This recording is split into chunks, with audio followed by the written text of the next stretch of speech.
കടങ്ങൾ വരുമ്പോ, വേദനകൾ വരുമ്പോ, യാതനകൾ വരുമ്പോ, നൊമ്പരങ്ങൾ വരുമ്പോ, രോഗങ്ങൾ വരുമ്പോ ഒരിക്കലും നിങ്ങൾ എന്റെ പ്രിയപ്പെട്ടവരെ പതറിപ്പോകാൻ പാടില്ല.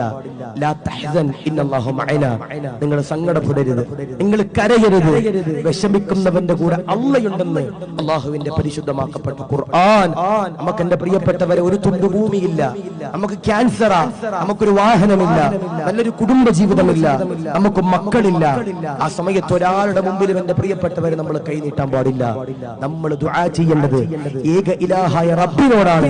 അങ്ങനെ ആരെങ്കിലും ഒരാൾ റബ്ബിലേക്ക് പ്രതീക്ഷ വെച്ചുകൊണ്ട് കരഞ്ഞുകൊണ്ട് ദുആ ചെയ്താൽ എഴുതി വെച്ച മോനെ, നിനക്കാണ് ജന്നാത്തുൽ ഫിർദൗസ് എന്ന ഹബീബിന മുഹമ്മദ് മുസ്തഫ സല്ലല്ലാഹു അലൈഹി വസല്ലം. അദ്ദുആഉ സിലാഹുൽ മുഅ്മിൻ. ഒരു മുഅ്മിനിന്റെ ആയുധം എന്ന് പറയുന്നത് വാളും പരിചയമൊന്നുമില്ല.